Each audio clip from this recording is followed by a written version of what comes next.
If you're a franchisor and you're planning your 2026 growth strategy, this is the GoodSpark industry report. We took data from the GoodSpark conferences, from FranCamp conferences, input from franchisors ranging from one location to hundreds of locations, where they were focused. And the goal here is, where's the growth gap? How do you fill in your growth strategy, your business plan for 2026? And here's the key, guys. It's not about identifying one factor. It's about the detail and it's about implementation.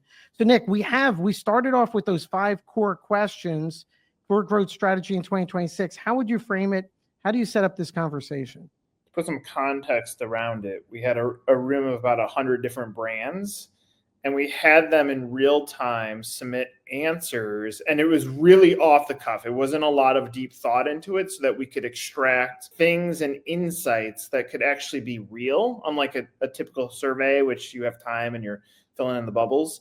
And so here it was to try to see, are there differences in the challenges that brands face, or differences in the approaches based on size or experience? And the truth is, there wasn't. There was complete consistency no matter what the size of brand was. And to frame this, I'll give you the 5 questions that at FranCamp and GoodSpark we're focused on and where we pulled the data. Number 1, what's the single biggest constraint preventing franchise growth right now? 2, what's the most effective growth action that costs you nothing? 3, where should capital be deployed to drive growth? 4, what's the true economic value of one franchisee to your system? And 5, what is the primary growth goal for your next planning cycle for 2026? Nick, framework-wise, how do these questions all come together? I think, and you and I see this with a lot of brands that we run into, I think brands start with, I want to sell franchises. What they don't start with is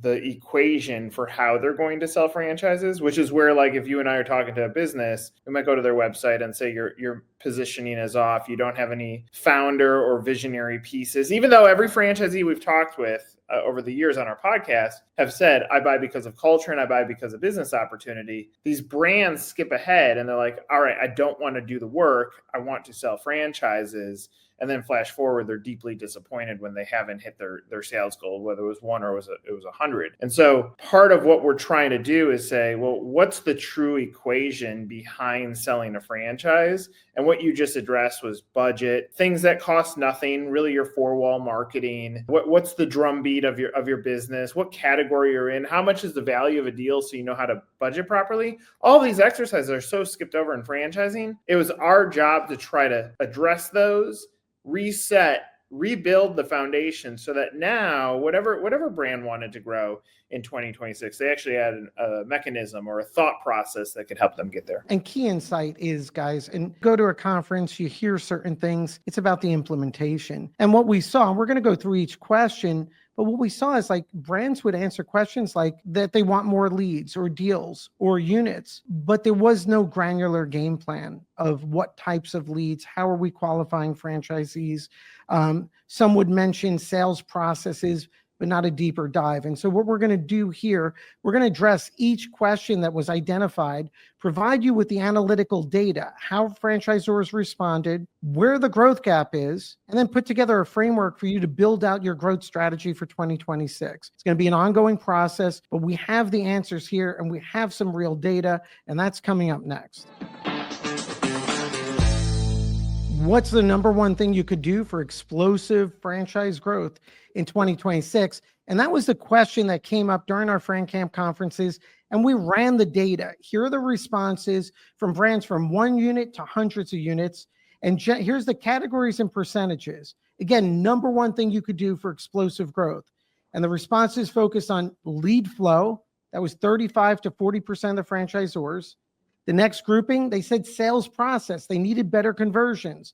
That was 20 to 25% of the franchisors. Next category was brand story, brand positioning. That was 15 to 20% of the franchisors. Then it was validation, 10 to 15%, and leadership focus / capacity, 5 to 10%. Those were real world responses to these questions by franchisors.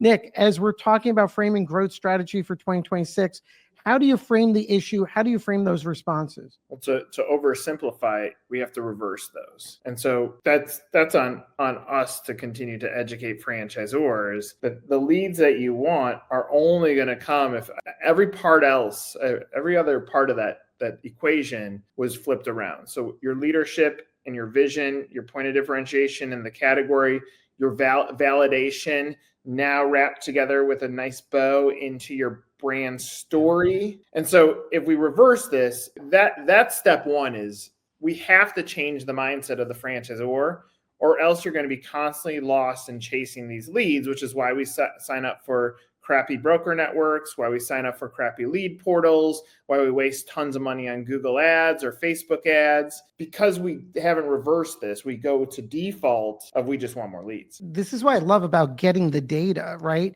So we have a pyramid and it starts with lead flow, but in reality, it's about flipping this over. So it's about flipping it, focusing on your leadership and capacity, what your validation looks like, then your brand story positioning, then your sales process conversion, and then leads. It's just so ironic that it's an inverted pyramid. So 2026, what we're seeing from the data is reverse that mindset. And let's start with leadership through validation, through brand story and positioning. What was also interesting is that I think we all get caught up. Well, it's a lead flow issue or a conversion issue, but then we get stuck on the diagnostic of, well, how do we evaluate that? Like, what were our best conversions in 2025? What are those avatar franchise buyers? What is that brand story that we're consistently telling? And, do we have that consistency and mindset? So Nick, as we plan out strategy 2026, I know we're working through FranCamp and GoodSpark. What are some of the things brands should be focused on? If we're sitting down today with leadership team of, hey guys, let's build, a framework, whether it's focusing on one conversion cycle or media, where would you recommend we start breaking things down? All right. So let's try to simplify this into one deal and one thing to do. So one thing to do, talking to a brand earlier today, same issue. They came to the table and said, we want more leads, we want more deals. And I go to their website and their positioning is be your own boss. Now, the reality is that's every single franchise that exists. So there is no point of differentiation, and we don't explain the business opportunity. We don't explain what the costs are to get in, how much it can make. We don't really celebrate franchisees that risked it all to get into the business. And so it keeps on dripping down there. So step one is go to your website right now and look at your first message. And does it tell you exactly what you want to do or why you want to buy this brand? Think of this as your Super Bowl commercial. And the Super Bowl commercial, I'll give you the 30 seconds. You got 30 seconds to tell me why this matters so that there's an action beyond it because you're spending $1 million on an ad. So that is number one thing you could do is the brand story. The next thing you can do is take just one deal and maximize it. So one deal, that's a signing. A signing has noise in a marketplace. When that franchisee opens, there's noise in that marketplace. Their 1-year birthday, there's noise in that marketplace. When they open the grand opening, no matter what it is, there's people that start seeing this billboard. There's noise in the marketplace. And so these brands, like they sometimes look at, I want to get to 20 deals. Well, let's start with one. And now that you have one, you've stepped aside some of your budget for the year. You get that one deal and you commit to some amount of money where all of those funds go into marketing within that state to try to get just one more franchisee in that community. And so those are the two things that you can do that are very easy and tactical to start this process towards explosive growth. Message one on your website, does it excite you? And it just takes one franchise sold and you have the baseline to start building the foundation for explosive growth. And I think adding to that, and sort of like the data we saw in the analytics is conduct your own analytics. Look back on the past year. Where did leads convert? Where did deals stall? Why did buyers choose your franchise if they did?